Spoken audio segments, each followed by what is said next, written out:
Hello guys, welcome to our YouTube channel. ഇന്നത്തെ video എന്ന് പറയുന്നത് നമ്മൾ കുറച്ച് നാളായിട്ട് കുറേ പേരൊക്കെ റിക്വസ്റ്റ് ചെയ്ത ഒരു വീഡിയോ ആണ്. നമ്മൾ UK വീട് വാങ്ങിക്കുന്നതിൻ്റെ ഫുൾ പ്രോസസ്സാണ് നമ്മൾ ഈ ഒരു വീഡിയോയിൽ എക്സ്പ്ലെയിൻ ചെയ്തത്. അതായത് തുടക്കം മുതൽ നമ്മുടെ കീ ഹാൻഡ് ഓവർ ചെയ്യുന്ന പ്രോസസ്സ് വരെയുള്ളതാണ് നമ്മൾ ഒറ്റ വീഡിയോയിൽ എക്സ്പ്ലെയിൻ ചെയ്തത്.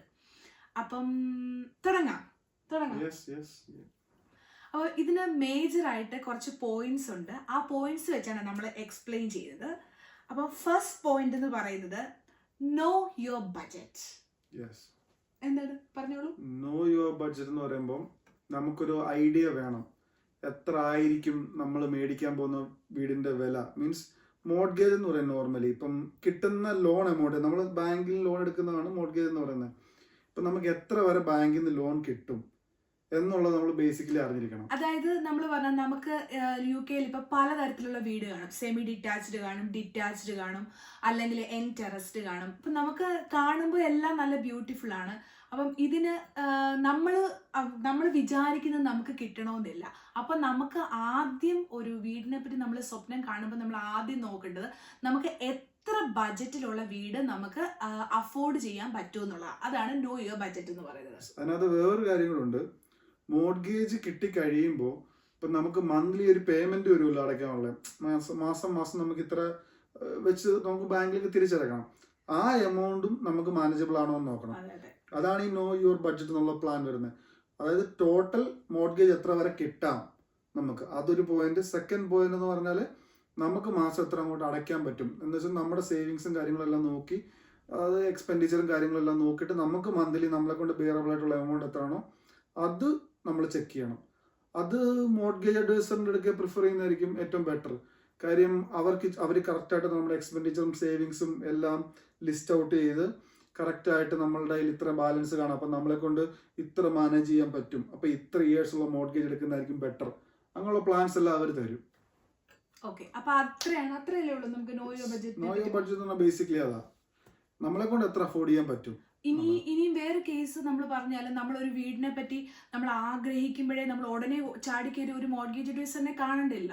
അപ്പൊ അതിന് നമുക്ക് ഓപ്ഷൻ എന്ന് പറഞ്ഞാൽ നമുക്ക് റഫായിട്ട് നമ്മൾ ഈ പറഞ്ഞ പോലെ ഹാലിഫാക്സിന്റെയും ബാർക്ലേസിന്റെയും ഒക്കെ ഓൺലൈനായിട്ട് കയറി നോക്കിക്കഴിഞ്ഞാൽ നമ്മുടെ ഇൻകം സാലറി ഒക്കെ കൊടുത്തു കഴിഞ്ഞ് കഴിയുമ്പോൾ നമുക്ക് എത്ര അഫോർഡ് ചെയ്യാൻ പറ്റുമെന്ന് നമുക്ക് റഫായിട്ട് അറിയാനും പറ്റും. നമ്മുടെ ഓപ്ഷൻ എന്ന് പറഞ്ഞാല് ചിലപ്പോൾ നമ്മള് ചെയ്തെന്താ, നമ്മള് ജസ്റ്റ് പക്ഷെ നമ്മൾ മോർഗേജ് അഡ്വൈസറിനെ കോണ്ടാക്ട് ചെയ്തു. അല്ലാതെ തന്നെ നമ്മളിപ്പോ ഇപ്പം ഈ ഹാലിഫാക്സും ബാർക്ലേസ് പോലുള്ള ബാങ്കിന്റെ ഓൺലൈൻ സെറ്റപ്പിൽ നമുക്കൊന്ന് ചെക്ക് ചെയ്തിട്ട് നമുക്ക് ഇത്ര കിട്ടും എന്നുള്ള ഐഡിയയില് നമ്മളൊരു വീട് കാണാൻ പോയി. നമുക്ക് ഓൾമോസ്റ്റ് സെയിം ആയിരുന്നു അല്ലേ? ഒരു 7,000 ഡിഫറൻസ് ഒക്കെ ഉള്ളതാണ്. അപ്പൊ ആ വീട് കാണാൻ പോയി കഴിഞ്ഞാല് അപ്പം അവർക്ക് നോർമലി അവരുടെ ഒരാള് കാണും, നമ്മൾ ക്വാളിഫൈ ആവുമല്ലോ എന്ന് അറിയാനായിട്ട്. അപ്പൊ നമുക്ക് ചുമ്മാ ഒരു വീട് കണ്ടു എന്നാൽ ഞാനിത് റിസർവ് ചെയ്യാണ്, എനിക്കിത് ഇപ്പൊ വേണമെന്ന് പറയാൻ പറ്റത്തില്ല. അവരുടേതായിട്ടുള്ളൊരു അഡ്വൈസർ കാണും അവർക്ക്. അതെ. അപ്പൊ നമ്മളിപ്പം ഇഷ്ടപ്പെട്ട് നമ്മുടെ ബഡ്ജറ്റ് ഇപ്പൊ നമ്മൾ റഫായിട്ട് നമ്മൾ നോക്കിക്കൊണ്ട് നമ്മുടെ ബഡ്ജറ്റ് ഒക്കെ നമ്മൾ ഗൂഗിളിൽ പോയി നോക്കിക്കൊണ്ട് നമ്മൾ ഒരു വീട് കാണാൻ പോവുകയാണെങ്കിലും ഈ ഓണേഴ്സും അതുപോലെ ഏജൻസും എല്ലാം ബിൽഡേഴ്സും ഒക്കെ നമ്മൾ കൂടുതലും പ്രയോറിറ്റൈസ് ചെയ്യുന്നത് നമ്മൾ ഒഫീഷ്യലായിട്ട് ഒരു നമ്മുടെ മോർഗേജ് എത്ര കിട്ടും എന്ന് നമ്മൾ ഒഫീഷ്യലായിട്ട് ബാങ്കിൽ നിന്ന് എടുത്ത സ്ലിപ്പ്, അതായത് അതിന് പറയുന്നത് ഡിസിഷൻ ഇൻ പ്രിൻസിപ്പിൾ എന്നാണ്, ഡിപ്പ് എന്നാണ്, പ്രിൻസിപ്പിൾ എന്ന് പറയും. അതുണ്ടോന്നാണ് അപ്പൊ നോക്കുന്നത് അല്ലേ? അപ്പൊ അതുണ്ടെങ്കിൽ അവർക്കറിയാം അതൊരു വാല്യൂബിൾ കസ്റ്റമർ ആണെന്ന്. അപ്പൊ അവർ ഇച്ചിരി പ്രയോറിറ്റൈസ് ചെയ്യും. നമ്മൾ ജസ്റ്റ് വീട് കാണാൻ പോകുന്നതിലുപരിയായിട്ട് ഡിപ്പ് ഉണ്ടെങ്കിൽ അവർക്കും അറിയാം നമ്മളെ കൊണ്ട് ഇത്ര പറ്റുന്ന വീടോ നമുക്ക് എടുക്കാൻ പറ്റുമെന്നുള്ളത്. അപ്പൊ ഇത്ര എമൗണ്ടിലുള്ള വീട് വരെ നമുക്ക് മാനേജബിൾ ആണെന്ന് അറിയാം. അപ്പൊ അവർക്കറിയാം അതൊരു പൊട്ടൻഷ്യൽ കസ്റ്റമർ ആണെന്ന്. അപ്പൊ അവർ ഇച്ചിരി ഫോക്കസ് ചെയ്ത് നമ്മളെ ഹെൽപ്പ് ഔട്ട് ചെയ്യാൻ നോക്കും. അപ്പൊ അല്ലെങ്കിൽ ബേസിക്കലി നമ്മൾ ചെന്നൊരു വീട് കണ്ടു, അവരുടെ ഒരു അഡ്വൈസറിനെ വെച്ച് നമ്മളെ വാല്യൂ ചെയ്യും. അന്നേരം തന്നെ അവർ അറിയിക്കും നമ്മൾ ക്വാളിഫൈ ആകുമോ ഇല്ലയോ എന്ന്. അപ്പൊ ക്വാളിഫൈ ആണെങ്കിൽ മാത്രമേ നമുക്ക് റിസർവ് പോലും ചെയ്യാൻ പറ്റത്തുള്ളൂ. അതാണ് ബേസിക്. പിന്നെ ഡിപ്പ് എടുക്കുന്ന ഫ്രീ ഓഫ് കോസ്റ്റ് ആണ്, നമുക്ക് അതിന് പൈസ ഒന്നും അടയ്ക്കേണ്ട കാര്യമില്ല അല്ലേ? ഇല്ല, അത് നമുക്ക് ബിൽഡേഴ്സ് തന്നെ ചിലപ്പോൾ പ്രൊവൈഡ് ചെയ്യും മോർഗേജ് അഡ്വൈസറിനെ. അപ്പൊ അവര് നോർമലി ഫ്രീ ആയിട്ട് തന്നെ ഡിപ്പൊക്കെ എടുത്തു തരും. അങ്ങനെ പേയ്മെന്റ് ഇല്ല അതില്. അപ്പൊ നമുക്ക് ആ പ്രോസസ് ഫ്രീ ആണ്. അത്ര ഇത്രയാണ് നമുക്ക് നോ യുവർ ബഡ്ജറ്റിനെ പറ്റി പറയുന്നത്. ഇനി അടുത്ത ഒരു പോയിന്റ് എന്ന് പറഞ്ഞാൽ ഹൗ ടു ഫണ്ട് ഇറ്റ്. അതൊരു വളരെ ഇമ്പോർട്ടൻ്റ് ആയിട്ടുള്ള ഒരു പോയിന്റ് ആണ്. നമുക്ക് മോർഗേജ് നമുക്ക് ഇത്ര കിട്ടുമെന്നൊക്കെ അറിയാം, പക്ഷെ നമ്മളത് എങ്ങനെ ഫണ്ട് ചെയ്യുമെന്ന് നമുക്ക് നേരത്തെ തന്നെ പ്ലാനിങ് വേണ്ടത് വളരെ ഇമ്പോർട്ടൻ്റ് ആയിട്ടുള്ള ഒരു കാര്യമാണ്. ഫോർ എക്സാമ്പിൾ ആയിട്ട് പറഞ്ഞാൽ ഞങ്ങളുടെ കേസിൽ ഞങ്ങൾക്ക് നേരത്തെ ആഗ്രഹം ഉണ്ടായിരുന്നു, പക്ഷെ എങ്കിൽ പോലും ഞങ്ങൾക്ക് പ്രോപ്പറായിട്ട് ഒരു സ്കീമിൽ ചേരാനുള്ള സമയമില്ലായിരുന്നു അല്ലേ. നമ്മൾ അങ്ങനെ സമയം ഉണ്ടായിരുന്നെങ്കിൽ, കാരണം ഞങ്ങൾ വളരെ പ്ലാനിങ് നേരത്തെ ഉണ്ടെങ്കിലും വളരെ പെട്ടെന്ന് ഞങ്ങൾ ഒരു എഗ്രിമെന്റ് സൈൻ ചെയ്യേണ്ടി, നമുക്ക് ഇഷ്ടപ്പെട്ട ഒരു വീട് വന്ന് കണ്ടപ്പോൾ പെട്ടെന്ന് നമ്മൾ എഗ്രിമെന്റ് സൈൻ ചെയ്യുകയാണ് ഉണ്ടായത്. അപ്പം നേരത്തെ പ്ലാനിങ് ഉണ്ടെങ്കിൽ ISA അക്കൗണ്ട് പോലുള്ള അക്കൗണ്ടിൽ നമുക്ക് ഈസി ആയിട്ട് ചെയ്യാൻ പറ്റും. അതിനൊരു ബെനിഫിറ്റും കിട്ടും, ഗവൺമെന്റിന്റെ സൈഡിൽ നിന്നുള്ള ഇൻട്രസ്റ്റും. ISA അക്കൗണ്ട് എന്ന് പറഞ്ഞാൽ ഒന്ന് ഡീറ്റെയിൽ ആയിട്ട് പറഞ്ഞു കഴിഞ്ഞാൽ നല്ലതായിരിക്കും. അല്ല, അതിൽ നമുക്ക് രണ്ട് രീതിയിൽ യൂസ് ചെയ്യാൻ പറ്റും ആ അക്കൗണ്ട്. ഒന്നെങ്കിൽ നമ്മളൊരു വീട് ബൈ ചെയ്യാനായിട്ട് ആ അക്കൗണ്ടിൽ ഇടുന്ന പൈസ യൂസ് ചെയ്യാം, അല്ലെങ്കിൽ റിട്ടയർമെന്റിലെ യൂസ് ചെയ്യാൻ പറ്റും. അങ്ങനെ ഇച്ചിരി റെസ്ട്രിക്ഷൻ ഉള്ള അക്കൗണ്ട് ആണ്. പക്ഷെ അതിൽ ഇട്ട് കഴിഞ്ഞാല് ഫസ്റ്റ് ഹോം ബയേഴ്സിന് മാത്രമേ ISA നമുക്ക് യൂസ് ചെയ്യാനായിട്ട്. അതിൽ നമ്മളൊരു 3000 ഇട്ടാൽ ഗവൺമെന്റ് സൈഡിൽ നിന്ന് ഒരു 1000 രൂപ ഇട്ട് നമ്മളെ ഹെൽപ്പ് ചെയ്യും. പക്ഷെ നമ്മളത് യൂസ് ചെയ്തിട്ടില്ല, അതുകൊണ്ട് നമുക്ക് അതിനെ പറ്റി ഭയങ്കര ഡീറ്റെയിൽ ആയിട്ട് അറിയത്തില്ല, കാരണം ഞങ്ങൾ അത് എടുത്തിട്ടില്ല. പക്ഷെ നിങ്ങൾ ഒരു വർഷം കഴിഞ്ഞിട്ടാണ് ഇത് മിനിമം എനിക്ക് ഒന്ന് 1 ഇയർ ആണ് അതിനകത്ത് കിടക്കേണ്ടത്. അപ്പം നിങ്ങളിപ്പം ഒരു വർഷം കഴിഞ്ഞിട്ട് എന്തായാലും വീട് വാങ്ങിക്കുമെന്ന് ഉറപ്പുണ്ടെങ്കിൽ ISA അക്കൗണ്ടിലൊക്കെ ഇട്ട് കഴിഞ്ഞാൽ ഗവൺമെന്റിന്റെ ഒരു നല്ല ശതമാനം ഗവൺമെന്റും കൂടി ഇട്ട് നിങ്ങൾക്ക് ഒരു വർഷം കഴിയുമ്പോൾ അത് എടുക്കാൻ പറ്റും. അപ്പം ഞങ്ങൾ എങ്ങനെയാ ഫണ്ട് ചെയ്തതെന്ന് ഉള്ള കാര്യം എന്ന് പറഞ്ഞാൽ, നമുക്ക് വീട് വാങ്ങിക്കുമ്പോൾ നേരത്തെ പ്ലാനിങ് വളരെ ഇമ്പോർട്ടൻ്റ് ആയിട്ടുള്ള കാര്യമാണ്. അപ്പം ഞങ്ങൾ ഞങ്ങളുടെ സാലറിയിൽ നിന്ന് ഒരു ഫിക്സഡ് എമൗണ്ട് ഞങ്ങളുടെ സേവ് ചെയ്തിട്ടാണ് നമ്മൾ ഫണ്ട് ചെയ്തത്. പിന്നെ അതല്ല നാട്ടിൽ നിന്ന് ഫണ്ട് ചെയ്യുന്നവർക്ക് അങ്ങനെ ഫണ്ട് ചെയ്യാം, അതായത് പേരൻസ് ഗിഫ്റ്റ് ചെയ്യുന്നതായിട്ട് ഫണ്ട് ചെയ്യാൻ പറ്റും. ബേസിക് പ്രോസസ് എന്താണെന്ന് വെച്ച് കഴിഞ്ഞാൽ, എവിടെ നിന്നാണ് ഈ ഫണ്ട് വരുന്നുള്ള കൃത്യമായുള്ള പ്രൂഫ് വേണം. അതായത് നമുക്ക് നാട്ടിൽ നിന്ന് ജസ്റ്റ് ഫ്രണ്ട്സ് ത്രൂ ട്രാൻസാക്ഷൻ അങ്ങനെയുള്ള കാര്യങ്ങളൊന്നും പറ്റത്തില്ല. ലീഗൽ ട്രാൻസാക്ഷൻ ആയിരിക്കണം. പേയ്മെന്റുകളെല്ലാം മീൻസ് ബാങ്ക് ത്രൂ ട്രാൻസ്ഫറുകളായിരിക്കണം. അതായത് ഇപ്പൊ നാട്ടിൽ നിന്ന് ഞാൻ ഒരാളുടെ കയ്യിൽ നിന്ന് പൈസ മേടിക്കുകയാണെങ്കിൽ അവർക്ക് ഈ പൈസ എങ്ങനെ കിട്ടി എന്നുള്ള പ്രൂഫ് വേണം. അവരുടെ അക്കൗണ്ട് സ്റ്റേറ്റ്മെന്റ്, അതായത് നമ്മുടെ അക്കൗണ്ടിലോട്ട് ആ പൈസ ട്രാൻസ്ഫർ ആകുന്ന സ്റ്റേറ്റ്മെന്റ് വേണം, നമ്മുടെ അക്കൗണ്ടിലോട്ട് ആ പൈസ ക്രെഡിറ്റ് ആകുന്ന സ്റ്റേറ്റ്മെന്റും വേണം. അപ്പം ഫുള്ളി പ്രൂഫ് വേണം. പിന്നെ അവർക്ക് ആ പൈസ എവിടുന്ന് കിട്ടിയെന്നുള്ള പ്രൂഫും വേണം. അപ്പൊ അതായത് അത്രയും റെലവെന്റ് ആയിരിക്കണം വരുന്ന ഫണ്ട്സ് എല്ലാം, കറക്റ്റ് ക്ലിയർ ആയിരിക്കണം സോഴ്സസ്. അതുപോലെ തന്നെ നമുക്ക് ഇവിടെ ചില ഏർപ്പാടുണ്ടല്ലോ, ഇവിടെ പൈസ കൊടുത്തിട്ട് നാട്ടിൽ വാങ്ങിക്കുക, നാട്ടിൽ പൈസ കൊടുത്തിട്ട് ഇവിടെ വാങ്ങിക്കുക. ആ പരിപാടി ഒന്നും നിങ്ങൾ വീട് വാങ്ങിക്കുന്നതിന് ഒരു 6 മാസം മുമ്പ് വരെയെങ്കിലും ആ പരിപാടി അത് ചെയ്യുന്നത് ശരിയല്ല. ഇല്ലീഗൽ സാധനമാണ് അത് ചെയ്യാതിരിക്കുക. പക്ഷെ മസ്റ്റായിട്ടും വീട് വാങ്ങിക്കുന്നതിന്റെ അതായത് മോർഗേജ് ആപ്ലിക്കേഷൻ ഇടുന്നതിന്റെ ഒരു 6 മാസം മുമ്പ് ആ പരിപാടി ഒന്നും ചെയ്യരുത്.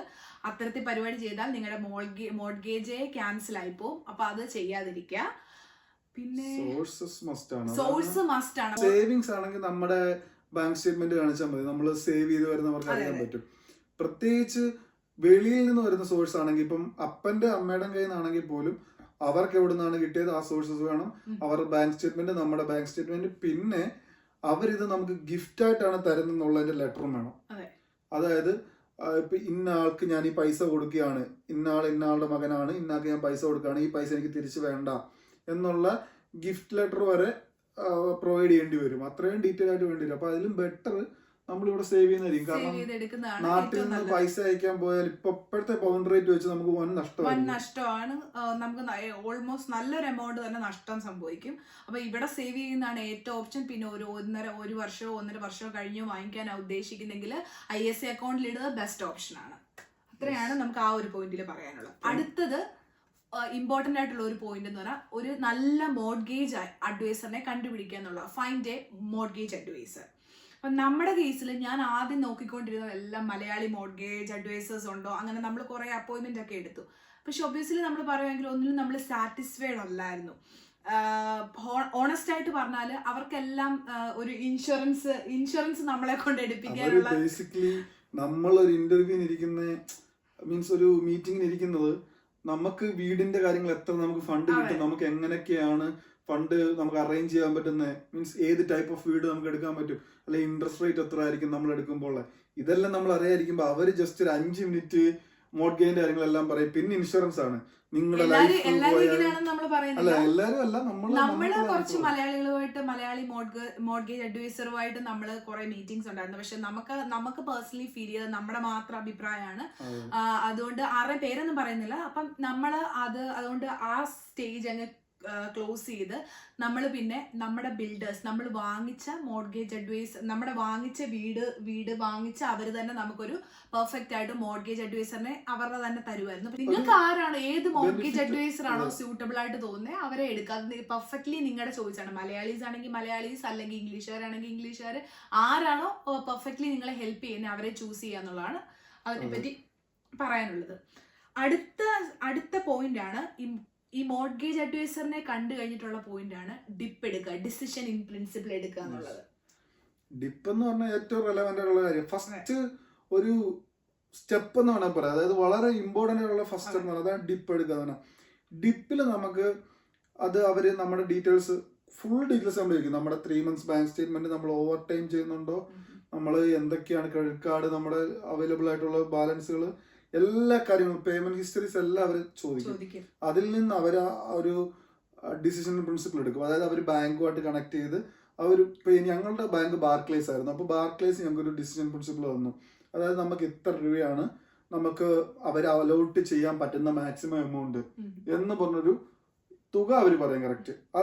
അത് വെച്ചുകൊണ്ടാണ് നമ്മൾ മുന്നോട്ട് നീങ്ങുന്നത്. ഇപ്പൊ നമ്മളൊരു ബിൽഡേഴ്സിനെ കാണുമ്പോൾ ഡിപ്പ് എടുത്ത് അവരുടെ കൈ കൊടുത്ത് അവർക്കറിയാം, okay this is affordable for them, അങ്ങനെ ഒരു ഓപ്ഷൻ ഉണ്ട്. അപ്പൊ നമ്മള് അവർക്ക് ഇച്ചിരി ട്രസ്റ്റബിൾ ആകും നമ്മള്. അപ്പൊ നമ്മളെ ഇച്ചിരി നല്ല കസ്റ്റമറായിട്ട് കണ്ട് മുന്നോട്ട് പെട്ടെന്ന് പ്രൊസീഡിങ്സ് എല്ലാം വളരെ ഫാസ്റ്റ് ആയിരിക്കും. നീ ഡിപ്പ് എടുക്കുന്നത് കറക്റ്റ് തന്നെ ആയിരിക്കണമെന്നുണ്ടോ? ആദ്യത്തെ ഡിപ്പ് അതിന് ഇപ്പൊ നമുക്ക് ആദ്യം ഒരു എമൗണ്ട് പറഞ്ഞിട്ട് ഞാൻ എന്താ ചെയ്യുന്നത് വെച്ച് കഴിഞ്ഞാൽ 3 months ഓവർ ടൈം കൂടുതൽ വർക്ക് ചെയ്തു. ഓവർ ടൈം കൂടുതൽ വർക്ക് ചെയ്യുന്നത് നല്ല ബെനിഫിറ്റ് ഉണ്ടാക്കും. അതൊരു ജസ്റ്റ് 1-2 മാസം പോരാ, ഒരു 3 months to 6 months over time നിങ്ങൾ കണ്ടിന്യൂസ്ലി വീടെടുക്കാൻ പോകുന്നതിന് മുമ്പ് വർക്ക് ചെയ്യുകയാണെങ്കിൽ ഇതിന്റെ ആവറേജ് എമൗണ്ട് ആണ് വരുന്നത്. മീൻസ് ഇപ്പോൾ ഒരു ആദ്യത്തെ മാസം ഒരു 500 pounds നമ്മൾ എക്സ്ട്രാ ഉണ്ടാക്കി, രണ്ടാമത്തെ മാസം ഒരു 200 ഉണ്ടാക്കി, മൂന്നാമത്തെ മാസം ഒരു 300 ഉണ്ടാക്കി. ദാറ്റ് മീൻസ് 1000 ആണ്. അപ്പൊ അതിന്റെ ആവറേജ് എന്ന് പറഞ്ഞാൽ അറൌണ്ട് 300 ബൈ 1000 by 3. അപ്പൊ ഒരു ആവറേജ് എന്ന് പറഞ്ഞാൽ അറൌണ്ട് 330 സംതിങ് വരും. അപ്പൊ ആ എമൗണ്ട് ആണ് നമ്മുടെ ഇതിലോട്ട് ആഡാവുന്നത്. ജസ്റ്റ് ആഡാവുന്നതല്ല, അതൊരു നല്ല ചേഞ്ച് ഉണ്ടാക്കും. ഇപ്പൊ ഒരു 15,000 വരെ നമുക്ക് ചേഞ്ച് ഉണ്ടാക്കിയിട്ടുണ്ട്. നമ്മുടെ ആദ്യം പറഞ്ഞ ഡിപ്പിന്റെ വാല്യൂവിൽ നിന്ന് രണ്ടാമത്തെ ഡിപ്പിന്റെ വാല്യൂ വന്നപ്പോൾ ഞാൻ ഈ ഓവർ ടൈം ചെയ്ത് ആടാക്കിയപ്പോൾ 15,000 പുഷ് ചെയ്യാൻ പറ്റും നമുക്ക്. അപ്പം ഓവർ ടൈം ഇച്ചിലൂടെ പ്രോപ്പറായിട്ട് ചെയ്യാൻ നോക്കുക. അത് ഞാൻ എടുത്തു പറയാൻ കാര്യം ഇതിന്റെ ആവറേജ് ആണ് ചെയ്യുന്നത്, അല്ലാതെ നമ്മൾ ഓരോ മാസത്തെ ഇതല്ല. ഒരു മാസം കൂടുതൽ ചെയ്തിട്ട് അടുത്ത മാസം കുറവ് ചെയ്താൽ ഇതെല്ലാം കൂടെ വരുമ്പോൾ ആവറേജ് വന്ന് താന്നു പോകും. അപ്പൊ അതിനനുസരിച്ചുള്ള നമുക്ക് കിട്ടും. അപ്പൊ ഓവർ ടൈം ചെയ്യുന്നത് എപ്പോഴും ബെനിഫിറ്റ് ആണ്. അതെ, അത്രയാണ് നമുക്ക് ഡിപ്പിനെ പറ്റി പറയാനുള്ളത് അല്ലേ. അപ്പൊ അടുത്ത പോയിന്റ് എന്ന് പറയുന്നത് ഫൈൻഡ് എ ഹോം. ഏറ്റവും എക്സൈറ്റിങ്ങും അതുപോലെ ഭയങ്കര ഫ്രസ്ട്രേഷൻ നിറഞ്ഞതുമായിട്ടുള്ള ഒരു കാര്യമാണ്. കാരണം നമ്മുടെ നാട്ടിലെ പോലെ നമുക്കൊരു വീട് ഇഷ്ടപ്പെട്ടു, അല്ലെ നമുക്ക് അങ്ങനെ പോയി നമുക്കിവിടെ ചൂസ് ചെയ്യാൻ പറ്റത്തില്ല. കാരണം ബേസിക്കലി നമുക്ക് എത്ര രൂപയുടെ വീടാണോ പറ്റുന്നത് അത് മാത്രമേ പറ്റത്തുള്ളൂ. ചിലപ്പോൾ നമ്മൾ ഇഷ്ടപ്പെടുന്നത് അതിൽ കൂടുതലുള്ളതായിരിക്കും. അപ്പൊ അത് കിട്ടാത്തതിലുള്ള സങ്കടം നമുക്കുണ്ടാവും.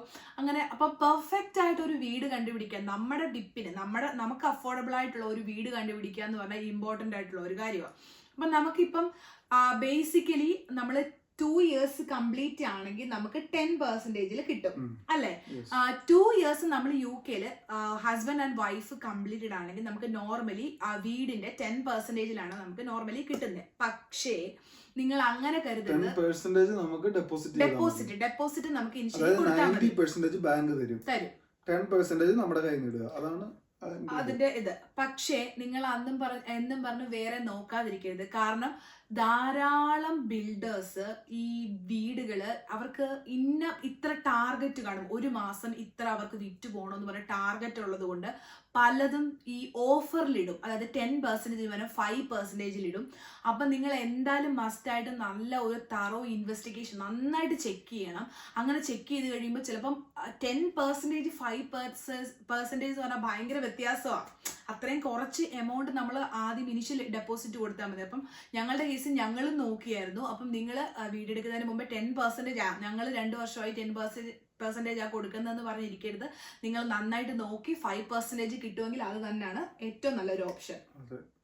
ബേസിക്കലി നോക്കി നമ്മൾ ഫസ്റ്റ് ഒരു വീട് നോക്കി തുടങ്ങുന്ന മോസ്റ്റ്ലി ചിലപ്പോൾ നമുക്ക് യൂസ്ഡ് ഹോം ആണോ ന്യൂ ഹോം ആണോ നമ്മൾ ആദ്യം ഡിസൈഡ് ചെയ്യുക. നമ്മുടെ എമൗണ്ടിൽ ഏറ്റവും ബെറ്റർ ആയിട്ട് കിട്ടാൻ പറ്റുന്ന യൂസ്ഡ് ആണോ ന്യൂ ആണോ നോക്കാം. അപ്പൊ ഞങ്ങൾ ആദ്യം കുറെ യൂസ്ഡ്, നമ്മുടെ എക്സ്പീരിയൻസ് ആണെങ്കിൽ ആദ്യം കുറെ നമ്മൾ എമൗണ്ട് കണ്ടുപിടിച്ചു, ഡിപ്പ് എടുത്ത് നമ്മൾ എമൗണ്ട് കണ്ടുപിടിച്ചു, നമ്മളെ കൊണ്ട് ഇത്രയും പുഷ് ചെയ്യാൻ പറ്റും നമ്മൾ മനസ്സിലാക്കി. അപ്പൊ നമ്മുടെ കയ്യിൽ നിന്ന് ഇത്രയും കൂടി ഇടാം, അപ്പം ഒരു എമൗണ്ട് ആയി നമുക്ക് ടോട്ടൽ. അപ്പം നമ്മൾ അത് വെച്ച് വീട് നോക്കി തുടങ്ങി. അപ്പോൾ വീട് നോക്കി തുടങ്ങിയപ്പോൾ നമ്മൾ അത്ര കുറച്ച് സ്യൂട്ടബിൾ ആയിട്ടുള്ള യൂസ്ഡ് ഹോംസ് കണ്ടു. അപ്പം അതിന്റെ ഹോം റിപ്പോർട്ടൊക്കെ നമ്മളെടുത്ത് വായിച്ച് നോക്കണം. അപ്പം ഇതിനകത്ത് ഈ യൂസ്ഡ് ഹോംസിന്റെ ഒരു പ്രശ്നം എന്താ വെച്ച് കഴിഞ്ഞാൽ ഹോം റിപ്പോർട്ടിൽ നമുക്ക് കാണാൻ പറ്റും ഒരു ABC എന്ന് പറഞ്ഞാൽ 3 കാറ്റഗറി ആയിരിക്കും ഈ യൂസ്ഡ് ഹോമിനകത്ത് കാണുന്നത്. A എന്ന് പറഞ്ഞാൽ ഇമ്മീഡിയറ്റ് ആയിട്ട് മാറ്റേണ്ടത്, B കുഴപ്പമില്ല പിന്നെ മാറ്റി, C എന്ന് പറഞ്ഞാൽ മാറ്റിയില്ലെങ്കിലും കുഴപ്പമില്ല എന്നുള്ളൊരു ഇതാ.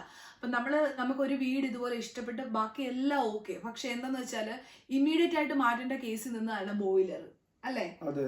അപ്പം അത് തന്നെ നമ്മള് നല്ലൊരു എമൗണ്ട് നമുക്ക് അത് തന്നെ ആകും. അപ്പൊ പിന്നെ നമ്മൾ വീടും എടുത്ത് പിന്നെ അതും മാറ്റണമെങ്കിൽ നമ്മുടെ കയ്യിൽ നമ്മൾ നമുക്ക് പറ്റുന്നതിനെക്കാട്ടി കൂടുതലാകും. അപ്പം അതുപോലെ തന്നെ യൂസ്ഡ് ഹോമിനകത്തെങ്കിൽ നമുക്ക് നമ്മുടെ ഇഷ്ടപ്രകാരം അത് മാറ്റണമെങ്കിൽ ഒന്ന് റെനോവേറ്റ് ചെയ്യണമെങ്കിൽ പിന്നെയും പൈസയാവും. അപ്പം ഞങ്ങൾ നോക്കിയതിൽ ഞങ്ങൾക്ക് ഇച്ചിരി ബെറ്റർ ആയിട്ട് ന്യൂ ബിൽഡ് ആണ് തോന്നിയത്. പിന്നെ പക്ഷെ വേറൊരു കേസ് പറഞ്ഞാൽ ഇവിടെ UK ഏറ്റവും കൂടുതൽ ആളുകൾ വാങ്ങിക്കുന്നത് യൂസ്ഡ് ഹോം തന്നെയാണ്. യൂസ്ഡ് ഹോംസിന് ബെനിഫിറ്റ് എന്ന് പറഞ്ഞാൽ എനിക്കൊന്ന് ഇച്ചിരൂടെ സ്ട്രോങ് ബിൽഡ് ആണെന്ന് തോന്നുന്നു. പണ്ട് ഒത്തിരി പേര് പറയുന്നത് കേട്ടിട്ടുണ്ട് അങ്ങനെ ബിൽഡ് ക്വാളിറ്റി ഇച്ചിരി നല്ലതാണ് യൂസ്ഡ് ഹോംസിന്. പക്ഷെ ഒരു 30 years ഒക്കെ കഴിഞ്ഞുള്ള ഹോമാണ് നമ്മൾ എടുക്കുന്നുണ്ടെങ്കിൽ അതിൻ്റെ ആയിട്ടുള്ള പോരായ്മകൾ കാണും. മീൻസ് ഇപ്പൊ വർക്കുകൾ ഒത്തിരി ചെയ്യേണ്ടി വരും. ഇപ്പൊ ഈ പറഞ്ഞ എയിൽ വരുന്ന കുറെ കാറ്റഗറൈസ് ചെയ്തിരിക്കുന്ന കുറെ സാധനങ്ങൾ കാണും. ഇത് ചെയ്യണമെന്നുണ്ടെങ്കിൽ നമ്മുടെ കയ്യിൽ വീണ്ടും ക്യാപിറ്റൽ വേണം. അതായത് നമ്മൾ കൊടുക്കുന്ന ഡെപ്പോസിറ്റ് കൂടാതെ നമ്മളെ കൊണ്ട് പുഷ് ചെയ്യാൻ പറ്റണം കുറെ മണി കൂടെ. അത് വളരെ ഡിഫിക്കൽട്ട് ആയിരിക്കും കുറച്ച് പേർക്ക്. ഫിനാൻഷ്യലി നല്ല സൗണ്ട് ആയിട്ടുള്ളവരാണെങ്കിൽ കുഴപ്പമില്ല.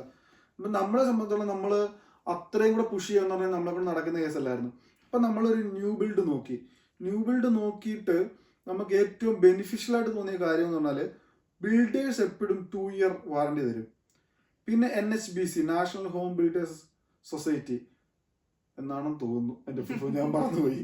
NHBC എന്നാണ് പറയുന്നത്. അവര് ഒരു 8 years വാറണ്ടി വരും. ദാറ്റ് മീൻസ് 10 year വാറണ്ടി നമുക്ക് ഫുള്ളി കിട്ടും. അത് ചെറിയ കാര്യമല്ല, വളരെ ഇമ്പോർട്ടന്റ് ആയിട്ടുള്ള കാര്യമാണ് വാറണ്ടി 10 years ഉണ്ടെന്ന് പറഞ്ഞാൽ. കാരണം നമ്മൾ എന്താവശ്യത്തിനും വിളിച്ചാല് അവര് വന്നേ പറ്റൂ. പക്ഷെ ഇവര് വരാതിച്ചിരി പാടാണ്, എങ്കിൽ പോലും വന്നേ പറ്റൂ. ഇവർക്ക് ഫസ്റ്റ്ലി നമുക്ക് ഒരു സ്നാഗറിനെ വെക്കാൻ പറ്റും. സ്നാഗർ മീൻസ് നമുക്ക് വെളിയിൽ നിന്ന് ഒരാളെ പ്രൊഫഷണൽ ആയിട്ടൊരു സ്നാഗറിനെ വിളിച്ചിട്ട് അവരെ കൊണ്ട് നമുക്ക് ഈ വീട് ഫുള്ളി ചെക്ക് ചെയ്യിക്കാൻ പറ്റും. അപ്പം ഞങ്ങൾ അതിന് വെച്ച് വേണ്ടെന്ന് വെച്ചു. പക്ഷെ ഞങ്ങളുടെ ഫ്രണ്ട് ചെയ്തപ്പോൾ അവർക്ക് ഇഷ്ടംപോലെ ഡിഫക്ട്സ് കണ്ടുപിടിക്കാൻ പറ്റും. നമ്മളെ കൊണ്ട് കാണാൻ പറ്റാത്തൊരു 100 ഡിഫക്ട്സ് പുള്ളി കണ്ടുപിടിച്ചു. പുള്ളി ഒരു 140 ഡിഫക്ട്സ് ആണ് ഈ വീടിനെ കണ്ടുപിടിച്ചത്. എല്ലാം മേജർ അല്ല, ഒരു 10 മേജർ ഡിഫക്ട്സ് കണ്ടുപിടിച്ചു ഈ വീടിന്റെ. പക്ഷെ മേജർ എന്ന് പറഞ്ഞാല് അതായത് നമ്മൾ ഫൈൻഡ് ഔട്ട് ചെയ്യാത്ത കുറെ കാര്യങ്ങള് അതായത് സ്മോക്ക് അലാമില് പ്ലാസ്റ്റിക് കോട്ട് ചെയ്തിട്ടുണ്ടായിരുന്നു. ആ പ്ലാസ്റ്റിക് എടുത്ത് കളയാ സ്മോക്ക് അലാം വെച്ചിട്ടുണ്ട്. അപ്പം അതൊക്കെ പുള്ളി കണ്ടുപിടിച്ചു. നമുക്ക് ചിലപ്പം വിസിബിൾ ആവണമെന്നില്ല. അവരൊരു 3 മണിക്കൂർ തറോ ഇൻസ്പെക്ട് ചെയ്ത് പ്രോപ്പർ ആയിട്ടാണ്. പുള്ളിക്കും അത്യാവശ്യം ഇത് കൊടുക്കണം, പേയ്മെന്റ് കൊടുക്കണം. നമ്മൾ എനിക്ക് തോന്നുന്നു 350 pounds കൊടുത്തു 3 hours ചെക്ക് ചെയ്യുന്നതിന്. പക്ഷെ അത് നമുക്ക് ഭയങ്കര വേർത്തായിരുന്നു. നമ്മള് ഒരു ഡബിൾ മൈൻഡിലാണ് സ്നാഗറിനെ നമ്മള് അത് ബുക്ക് ചെയ്തത്.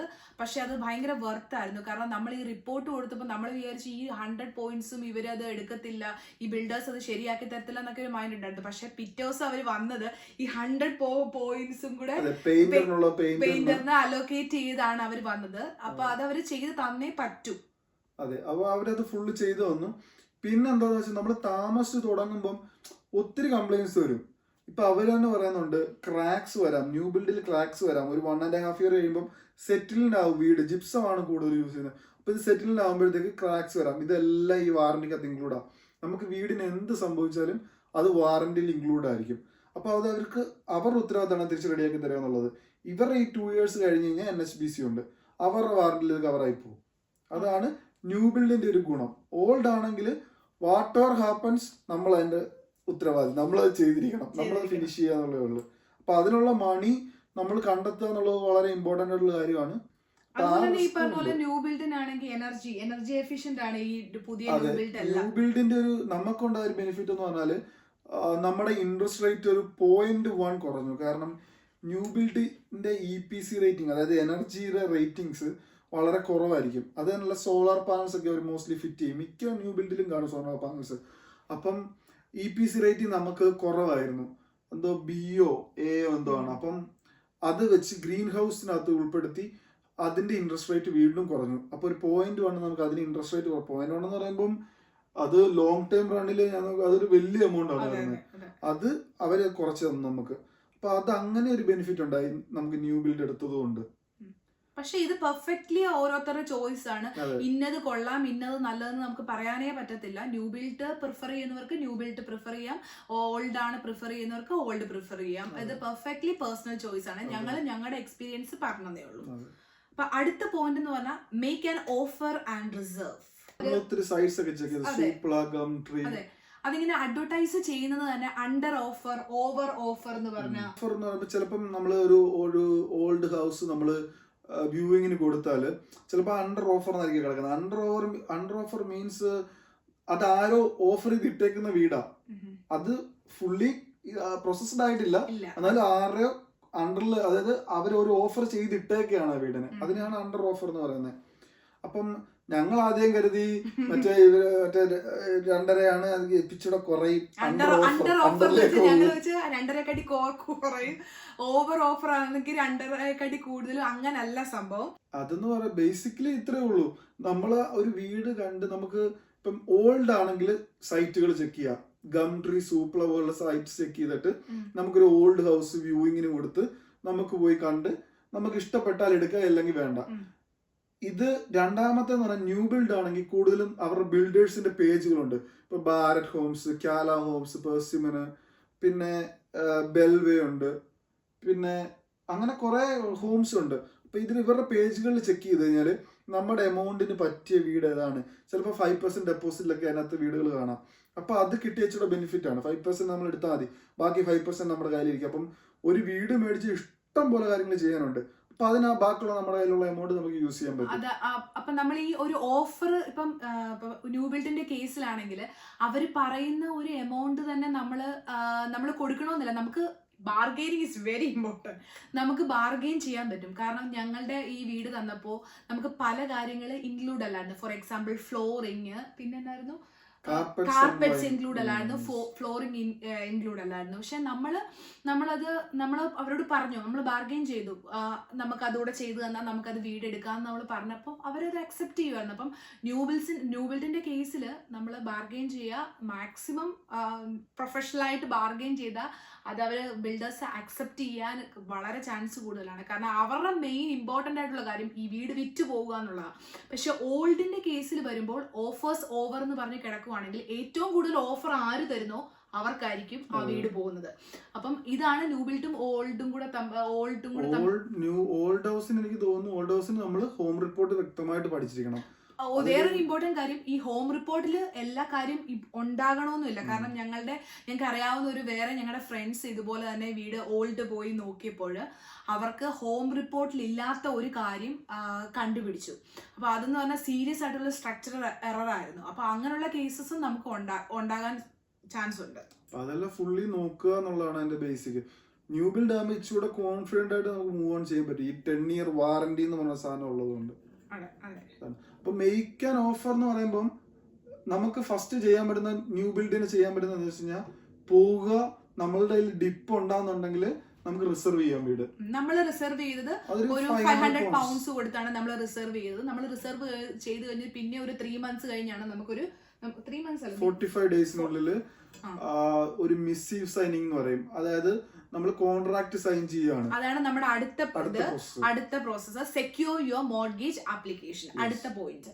അപ്പൊ അത് ബേസിക്കലി എന്ന് പറഞ്ഞാൽ നമ്മളിപ്പോ ഒരു വീട് റിസർവ് ചെയ്തു, അപ്പം 500 pounds കൊടുത്ത് ഞാൻ റിസർവ് ചെയ്തു ആ വീട്. അപ്പം അത് അടുത്ത പ്രോസസ്സ്, അതായത് ഇപ്പൊ ന്യൂ ബിൽഡ് നമുക്ക് കുറച്ച് ടൈം എടുക്കും വീട് പണിഞ്ഞെടുക്കാനും. അതിന്റെ ഒരു ഡിലേ ഉണ്ടായി ഞങ്ങൾക്ക്.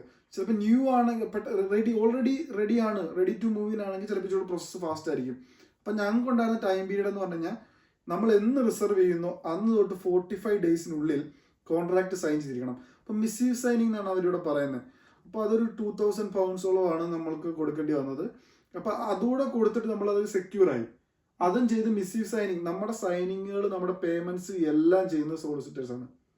നമുക്ക് ചെയ്യാനുള്ള അനുവാദമില്ല. നമ്മൾ നമ്മുടെ സോളിസിറ്ററിന് പേയ്മെന്റ് ചെയ്യുക, നമ്മുടെ സോളിസിറ്റർ അവരുടെ സോളിസിറ്ററിന് പേയ്മെന്റ് ചെയ്യും. ഇതാണ് പ്രോപ്പർ പ്രോസസ്സ്. അപ്പൊ നമ്മുടെ ഈ അക്കൗണ്ടിൽ എന്തെങ്കിലും പൈസ നമ്മളിങ്ങനെ ഡെപ്പോസിറ്റ് പോലെ ഇട്ട് വെക്കേണ്ട കാര്യമുണ്ടോ? ഈ ഇത്രയും പ്രോസസ്സ് നമുക്ക് കീ കിട്ടുന്നിടം വരെ നമ്മൾ ഈ എമൗണ്ട് കാണിക്കണം. ബേസിക്കലി നമ്മൾ ഇപ്പം ഇത്ര എമൗണ്ട് ഉണ്ട്, അതായത് ഇപ്പം ഒരു എക്സാമ്പിൾ പറഞ്ഞാൽ 300,000 പൗണ്ട്സിന്റെ ഒരു വീടാണെങ്കിൽ 10% എന്ന് പറഞ്ഞാൽ 30,000 പൗണ്ട്സ്. 30,000 പൗണ്ട്സ് നമ്മുടെ അക്കൗണ്ടിലുണ്ടെന്ന് നമ്മൾ കാണിക്കണം. അപ്പൊ അതിനുള്ള സ്റ്റേറ്റ്മെന്റ് വേണം. അതാദ്യം മസ്റ്റ് ആണ്. അത് ലാസ്റ്റ് നിമിഷം വരെ നമ്മൾ അത് എടുക്കാൻ പാടില്ല. ആ മണി യൂസ് ചെയ്യുന്നതാണ് വെയ്പ്പ്. അതെല്ലാവർക്കും ഒരു കൺഫ്യൂഷൻ ആണ്. അതെ, അതിപ്പോ ബേസിക്കലി അവർ ചെക്ക് ചെയ്യും. അവരെപ്പോഴും പറയുന്ന ഒരു കാര്യമുണ്ട്, അങ്ങനെ നമ്മൾ കേട്ടിട്ടുണ്ട്. പക്ഷെ നമ്മുടെ കേസിൽ അങ്ങനെ ചെക്ക് ചെയ്തില്ല. നമ്മുടെ കേസിൽ അത് ചെക്ക് ചെയ്തില്ല. പക്ഷെ ഞാൻ യൂട്യൂബിലൊക്കെ ആദ്യം വീഡിയോസ് ഒക്കെ കാണുന്ന സമയത്ത് ഈ കീ അത് ഞാൻ കറക്റ്റായിട്ട് ഒരാളുടെ വീഡിയോ കണ്ടതാ. അപ്പം അത് എല്ലാവർക്കും അങ്ങനെ ഞങ്ങളുടെ ചെക്ക് ചെയ്തില്ല. പക്ഷെ അങ്ങനെ ചെക്ക് ചെയ്ത് കൂടാന്നില്ല. കാരണം കീ അവര് സംഭവിച്ച കാര്യം ഞാൻ പറയാം. ഇവർക്ക് ഈ മോർഗേജ് ആപ്ലിക്കേഷൻ എല്ലാം റെഡിയായി, വീട് കീ ഹാൻഡ് ഓവറിന് ഒരാഴ്ച മുമ്പ് ഇവര് വീട്ടിലേക്കുള്ള ഫേർണിച്ചേഴ്സ് എല്ലാം വാങ്ങിച്ച് സെറ്റായി.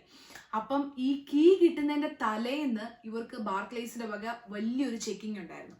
ചെക്കിംഗ് ഉണ്ടായിരുന്നപ്പോൾ എന്ത് പറ്റി? നോർമലി ഇവർക്ക് ചെലവാകുന്നതിനെക്കാട്ടി കൂടുതൽ എമൗണ്ട് ഇവർക്ക് സ്പെൻഡ് ആവുന്നതുകൊണ്ട് ഇവർക്ക് മോർഗേജ് തിരിച്ചടയ്ക്കാൻ പറ്റുമോ എന്നുള്ള കാര്യത്തിൽ ബാങ്കിന് ഡൗട്ടായി. അങ്ങനെ അവർക്ക് വീട് നഷ്ടപ്പെട്ട ഒരു കേസുണ്ട്. അപ്പൊ ഈ ഒരു കേസ് എന്റെ മനസ്സിൽ നിന്നുകൊണ്ട് ഞങ്ങൾ വീട് കിട്ടുന്നതിന്റെ കീ ഹാൻഡ് ഓവറിന്റെ അന്ന് വരെ ആ എമൗണ്ട് ഞങ്ങൾ ഡെപ്പോസിറ്റ് തൊട്ടുപോലും സോളിസിറ്ററിനോട് ചോദിച്ചായിരുന്നു.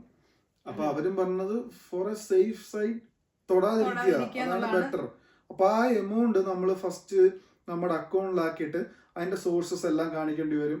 അത് അക്കൗണ്ടിൽ കീപ്പ് ചെയ്യുക എന്നുള്ളതാണ് മെയിൻ പ്രോസസ്സ്.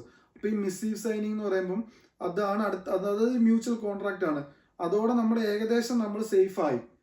പിന്നെ അടുത്ത പ്രോസസ്സ് എന്ന് പറഞ്ഞു കഴിഞ്ഞാല് ഈ വീടിന് വേണ്ടിയുള്ള വെയിറ്റിംഗ് ആണ്. ഇപ്പം റെഡി ടു മൂവിനാണെങ്കിൽ ഫാസ്റ്റ്. നമ്മുടെ കേസിൽ നമ്മളൊരു 3 മന്ത്സോളം വെയിറ്റ് ചെയ്തു. പണി നടക്കുന്നുള്ളായിരുന്നു. അതിന്റെ ബെനിഫിറ്റ് ഓഗസ്റ്റില് നമ്മൾ റിസർവ് ചെയ്തു, നമുക്ക് കിട്ടിയത് ഡിസംബറില്.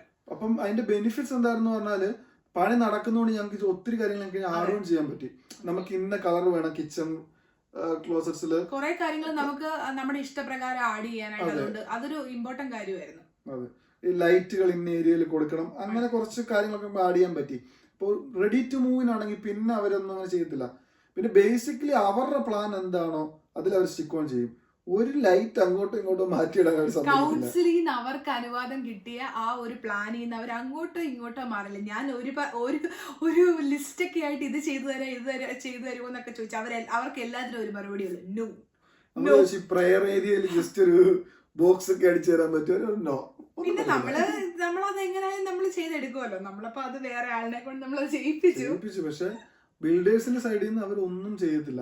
അവരുടെ പ്ലാനിൽ എന്താണോ, ജസ്റ്റ് ഒരു എക്സാമ്പിൾ പറഞ്ഞു കഴിഞ്ഞാൽ, ഇവിടെ ഇരിക്കുന്ന വാർഡ്രോബ് നിങ്ങൾക്ക് ഇങ്ങോട്ടൊന്ന് ആക്കാൻ പറ്റുമെന്ന് ചോദിച്ചാൽ പറ്റത്തില്ല.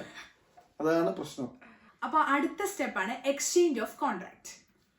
എക്സ്ചേഞ്ച് ഓഫ് കോൺട്രാക്ട് എന്ന് പറയുമ്പോൾ നമ്മളിപ്പോൾ മിസ്സീവ് സൈനിങ് എന്നുള്ള ഒരു ഇമ്പോർട്ടൻറ്റ് സ്റ്റെപ്പിലേക്ക് എത്തി.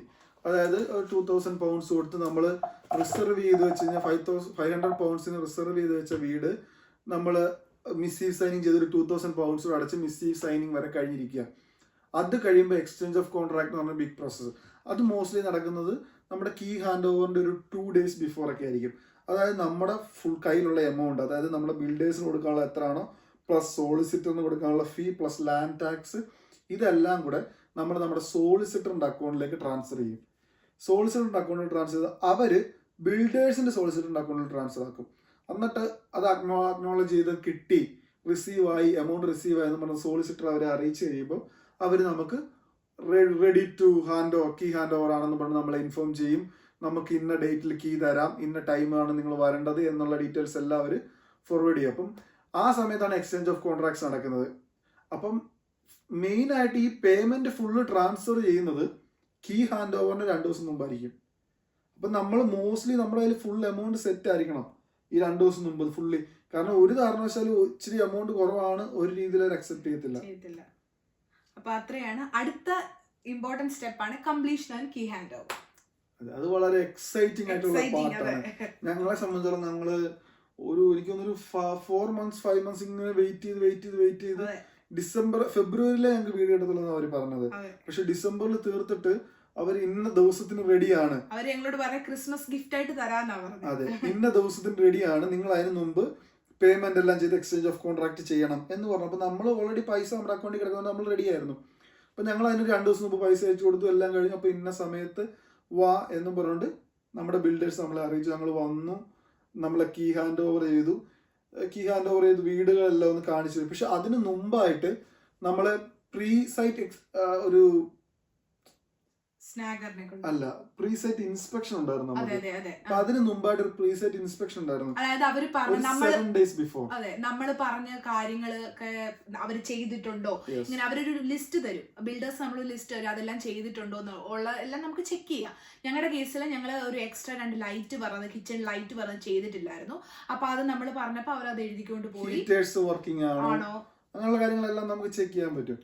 പിന്നെ കീ ഹാൻഡ് ഓവറിന്റെ അന്നും ഈ കാര്യങ്ങളെല്ലാം ചെക്ക് ചെയ്യും. നമ്മളെ ഫസ്റ്റ് നമ്മൾ ആ വീട് കയറുന്നത് ഈ പ്രീ വിസിറ്റ്, അതൊരു ഇമ്പോർട്ടന്റ് പോയിന്റ് പറയുന്നത്. അപ്പൊ നമ്മൾ ആദ്യം മുതൽ ഇതിപ്പം ഞങ്ങൾ ഓഗസ്റ്റില് ഞങ്ങൾ ഇത് റിസർവ് ചെയ്തെങ്കിലും നമുക്ക് നമ്മുടെ വീട് കാണാനോ അങ്ങോട്ട് കയറാനോ ഒന്നും അനുമതിയില്ലായിരുന്നു. നമ്മൾ ചോദിക്കുമ്പോൾ അവർ പറയുന്ന ഹെൽത്ത് ആൻഡ് സേഫ്റ്റി ഇഷ്യൂ കാരണം അങ്ങനെ പറ്റത്തില്ല എന്നാ. അപ്പൊ നമ്മുടെ വീട് നമ്മളപ്പോ ഡെമോ ഒരു നേരത്തെ അവർ ബിൽഡ് ചെയ്ത് വെച്ചിരുന്ന ഒരു വീടാണ് നമ്മൾ ഡെമോ ആയിട്ട് കണ്ടത്.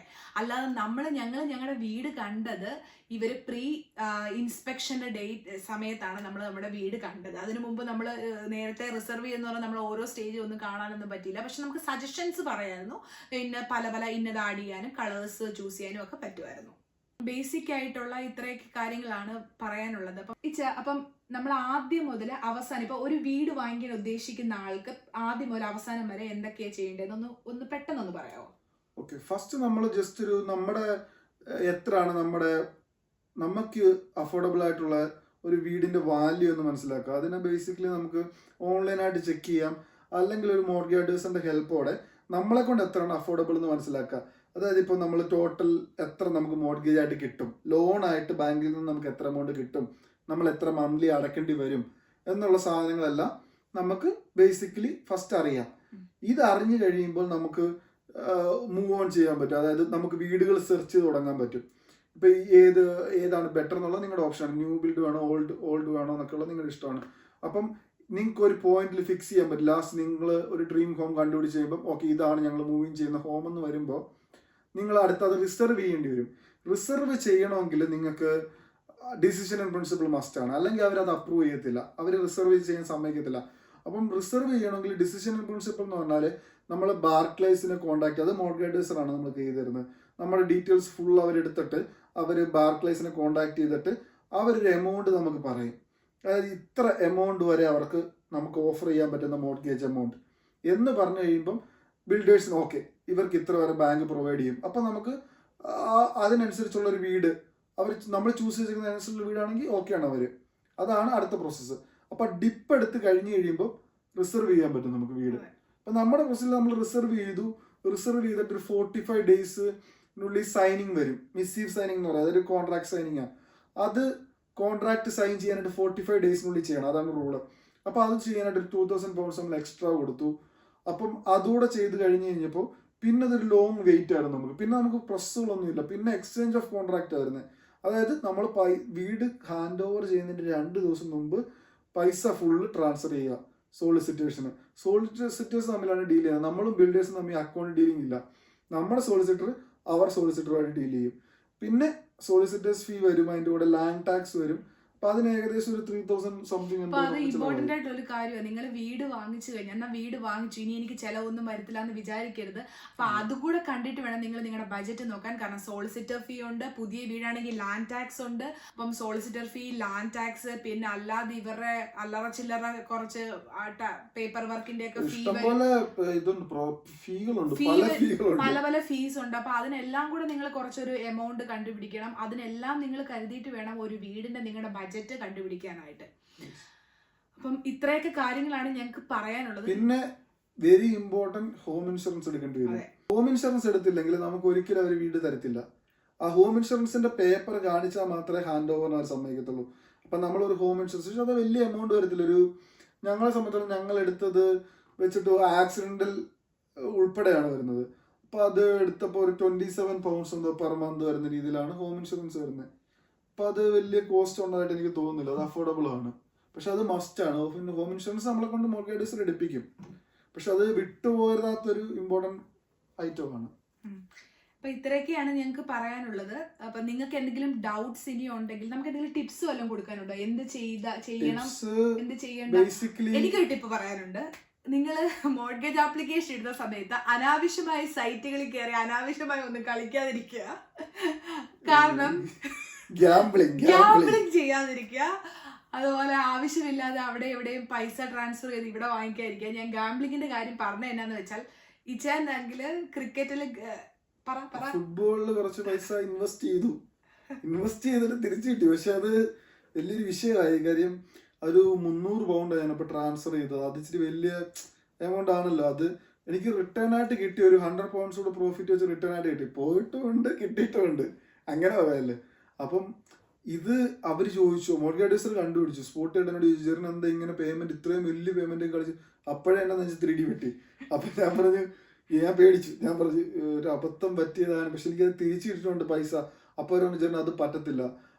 അവരെ സംബന്ധിച്ചോളം ബാങ്കുകാർ നോക്കുന്ന ഗ്യാമ്പിൾ ചെയ്തിട്ടുണ്ടോ ഇല്ല എന്നുള്ളത് മാത്രമാണ്.